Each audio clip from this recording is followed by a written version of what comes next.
What's the millennial question? Apparently, millennials as a generation, which is a group of people who were born approximately 1984 and after, are tough to manage. And they're accused of being entitled and narcissistic and self-interested, unfocused, lazy. But entitled is the big one. And because they confound leadership so much, what's happening is leaders are asking the millennials, what do you want? And millennials are saying, we want to work in a place with purpose, love that.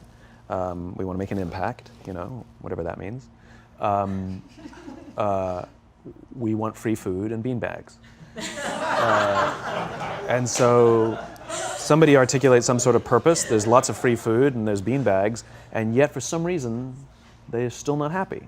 And that's because they're missing, there's a missing piece. What I've learned is that I can break it down into 4 pieces, right? There are four things, 4 characteristics. One is parenting, the other one is technology, the third is impatience, and the fourth is environment. The generation that we call the millennials, too many of them grew up subject to, not my words, failed parenting strategies, where, for example, they were told that they were special all the time.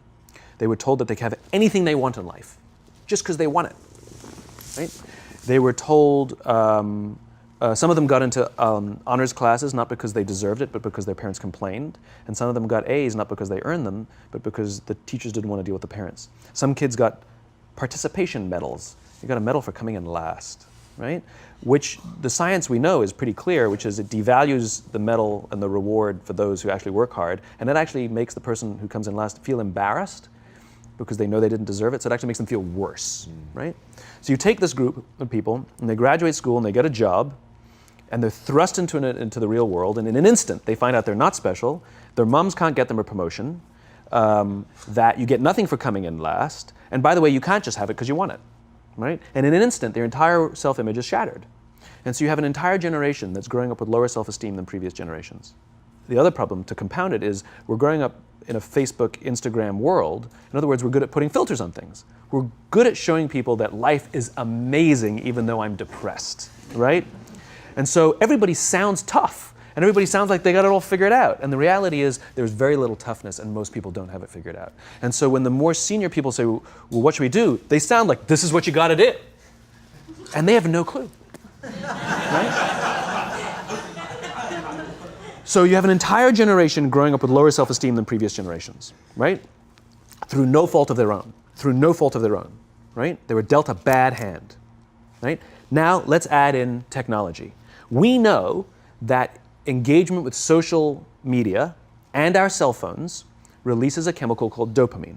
That's why when you get a text, it feels good, right? So we've all had it where you're feeling a little bit down or feeling a bit lonely, and so you send out 10 texts to 10 friends, hi, hi, hi, hi, hi, because it feels good when you get a response, right? Right? It's why we count the likes. It's why we go back 10 times to see if my Instagram is growing slower, did I do something wrong? Do they not like me anymore, right? The trauma for young kids to be unfriended, right? Because we know when you get a hit of dopamine, which feels good. It's why we like it. It's why we keep going back to it. Dopamine is the exact same chemical that makes us feel good when we smoke, when we drink, and when we gamble. In other words, it's highly, highly addictive. Right? We have age restrictions on smoking, gambling, and alcohol, and we have no age restrictions on social media and cell phones, which is the equivalent of opening up the liquor cabinet and saying to our teenagers, hey, by the way, this adolescence thing, if it gets you down. But that's basically what's happening. That's basically what's happening, right? That's basically what happened. You have an entire generation that has access to an addictive, numbing chemical called dopamine through social media and cell phones as they're going through the high stress of adolescence. Why is this important? Almost every alcoholic discovered alcohol when they were teenagers. When we're very, very young, the only approval we need is the approval of our parents. And as we go through adolescence, we make this transition where we now need the approval of our peers. Very frustrating for our parents, very important for us. It allows us to acculturate outside of our immediate families into the broader tribe, right? It's a highly, highly stressful and anxious period of our lives, and we're supposed to learn to rely on our friends. Some people, quite by accident, discover alcohol and numbing effects of dopamine to help them cope with the stresses and anxieties of adolescence. Unfortunately, that becomes hardwired in their brains, and for the rest of their lives, when they suffer significant stress, they will not turn to a person, they will turn to the bottle. Social stress, financial stress, career stress, that's pretty much the primary reasons why an alcoholic drinks, right?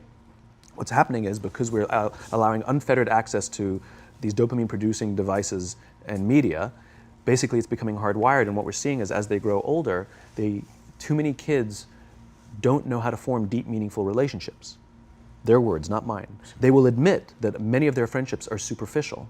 They will admit that their friends, that they don't count on their friends, they don't rely on their friends, they have fun with their friends, but they also know that their friends will cancel on them if something better comes along. Deep, meaningful relationships are not there because they never practice the skill set, and worse, they don't have the coping mechanisms to deal with stress. So when significant stress starts to show up in their lives, they're not turning to a person, they're turning to a device, they're turning to social media, they're turning to these things which offer temporary relief. We know, the science is clear, we know that people who spend more time on Facebook suffer higher rates of depression than people who spend less time on Facebook, right?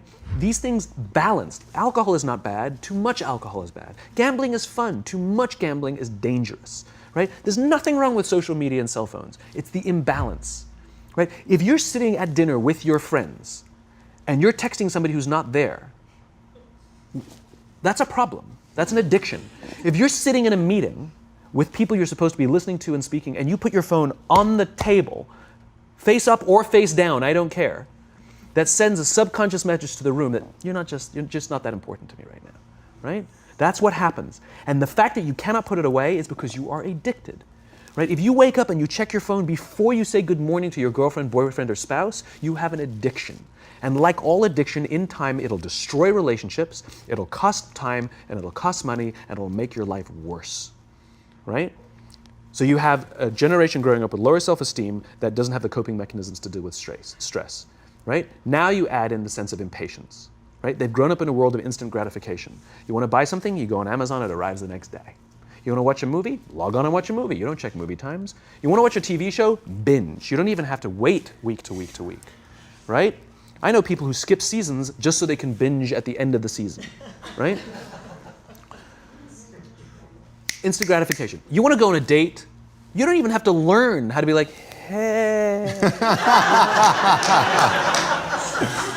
You don't even have to learn and practice that skill. You don't have to be the uncomfortable one who says yes when you mean no and says no when you mean no, but yes when you don't have to swipe right. Bang, I'm a stud.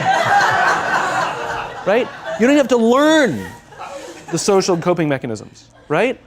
Everything you want, you can have instantaneously. Everything you want, instant gratification, except job satisfaction and strength of relationships. There ain't no app for that. They are slow, meandering, uncomfortable, messy processes. And so I keep meeting these wonderful, fantastic, idealistic, hardworking, smart kids. They've just graduated school. They're in their entry-level job. And I sit down with them and I go, how's it going? They go, I think I'm going to quit. I'm like, why? They're like, I'm not making an impact. I'm like, you've been here 8 months. You know? It's as if they're standing at the foot of a mountain and they have this abstract concept called impact that they want to have in the world, which is the summit. What they don't see is the mountain. I don't care if you go up the mountain quickly or slowly, but there's still a mountain.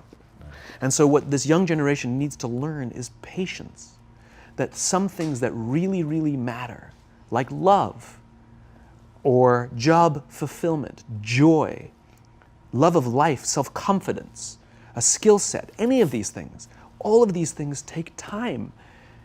Sometimes you can expedite pieces of it, but the overall journey is arduous and long and difficult. And if you don't ask for help and learn that skill set, you will fall off the mountain, or you will, the worst case scenario, and we're already seeing it, the worst case scenario is we're seeing an increase in suicide rates, we're seeing an increase in this generation, we're seeing an increase in accidental deaths due to drug overdoses, we're seeing more and more kids drop out of school or take leaves of absence due to depression, unheard of.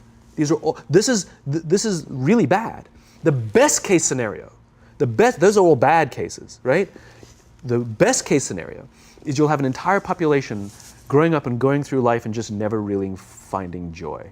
They'll never really find deep fulfillment in work or in life. They'll just waft through life and it'll be just, it's fine. How's your job? It's fine. It's the same as yesterday. How's your relationship? It's fine. Like that's the best case scenario, which leads me to the fourth point, which is environment, which is we're taking this amazing group of young, fantastic kids who were just dealt a bad hand. It's no fault of their own. And we put them in corporate environments that care more about the numbers than they do about the kids. They care more about the short-term gains than the long-term life of this young human being. We care more about the year than the lifetime, right? And so we are putting them in corporate environments that aren't helping them build their confidence, that aren't helping them learn the skills of cooperation, that aren't helping them overcome the challenges of a digital world and finding more balance, that isn't helping them overcome the need to have instant gratification and teach them the joys and impact and the fulfillment you get from working hard on something for a long time that cannot be done in a month or even in a year. And so we're thrusting to them in corporate environments, and the worst part about it is they think it's them. They blame themselves. They think it's them who can't deal. And so it makes it all worse. It's not. I'm here to tell them it's not them. It's the corporations, it's the corporate environments, it's the total lack of good leadership in our world today that is making them feel the way they do. They were dealt a bad hand, and I hate to say it, but it's the company's responsibility. Sucks to be you, like we have no choice, right? This is what we got, and I wish that society and their parents did a better job. They didn't. So we're getting them in our companies, and we now have to pick up the slack. We have to work extra hard to figure out the ways that we build their confidence. We have to work extra hard to find ways to teach them the social skills that they're missing out on. There should be no cell phones in conference rooms. None. Zero. And I don't mean the kind of like sitting outside waiting to text. I mean like when you're sitting and waiting for a meeting to start, this is what we all do. We all sit here and wait for the meeting to start. Meeting starting? Okay. And we start the meeting. No, that's not how relationships are formed. Remember we talked about it's the little things? Relationships are formed this way. We're waiting for a meeting to start and we go, how's your dad? I heard he was in the hospital. Oh, he's really good. Thanks for asking. He's actually at home now. Oh, I'm really glad. It was really amazing. I know, it was really scary for a while. That's how you form relationships.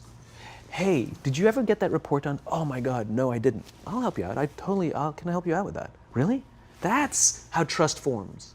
Trust doesn't form at an event in a day. Even bad times don't form trust immediately. It's the slow, steady consistency. And we have to create mechanisms where we allow for those little innocuous interactions to happen. But when we allow cell phones in conference rooms, we just, okay, have the meeting. And then my favorite is like when there's a cell phone there and you go like this, you go. It rings and you go. I'm not going to answer that. Like, Mr. Magnanimous, you know? When you're out for dinner with your friends, like, I do this with my friends. When we're going out for dinner and we're leaving together, we'll leave our cell phones at home. Who are we calling? Maybe one of us will bring a phone in case we need to call an Uber or take a picture of our meal. That goes without saying, come on. I'm an idealist, but I'm not insane. You know? Not a heathen. I mean, it looked really good. We'll take one phone. And so it's like an alcoholic. The reason you take the alcohol out of the house is because we cannot trust our willpower. We're just not strong enough. But when you remove the temptation, it actually makes it a lot easier.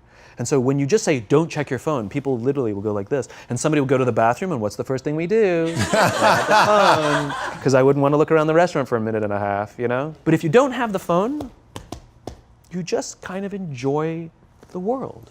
And that's where ideas happen. The constant engagement is not where you have innovation and ideas. Ideas happen when our minds wander and we go, and you see something, I bet they could do that. That's called innovation. Right? But we're taking away all those little moments, right? You should not, and none of us should charge our phones by our beds. We should be charging our phones in the living rooms, right? Remove the temptation. You wake up in the middle of the night because you can't sleep, you won't check your phone, which makes it worse. But if it's in the living room, it's relaxed, it's fine. But it's my alarm clock. buy an alarm clock. They cost $8, right? I'll buy you an alarm clock.